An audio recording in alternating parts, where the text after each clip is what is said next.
Hey, good morning. Let's go over today's trade plan.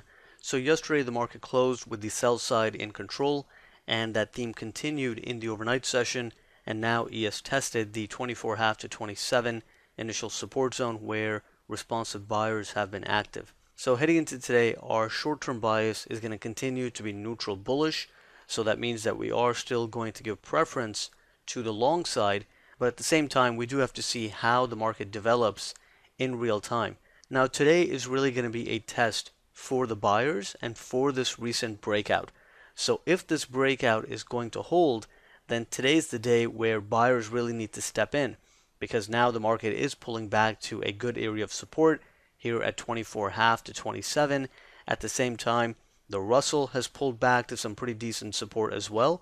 So if this breakout is now going to remain intact, then the buyers really need to step in today, either at 24.5 to 27 or at the 21.5 support level, and then the final inflection point is going to be 17.25 to 19.25. That marks the balanced breakout area, and if that area doesn't hold, then the entire breakout technically becomes invalidated. So given the recent strength in the market and the fact that we are still in this balanced breakout, the higher probability scenario is for buyers to be active at support today, and for the market to either balance at higher prices, or perhaps if there is enough strength, maybe even attempt to break out beyond 37.25 to 39.75. And then immediately off the open, if the market can get back above 29.5, that would serve as an indication that the market attempted to break down, but now buyers are actually stepping back in. So that's the test on the upside immediately off the open. Can the buyers get ES back above 29.5, which is a minor high volume node, as well as a breakdown area from the overnight session? Beyond that, we have some resistance at 32.5 to 33.5. It's not a major area of resistance, but it's a spot where we could see a little bit of selling come in.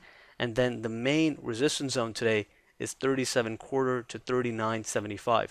And in order to take that zone out, we would have to see broad market strength and some decent upside momentum. So in the event that ES does move higher and it gets exhausted into the 37.25, 39.75 initial resistance zone, that is a spot where we could see profit taking on first test.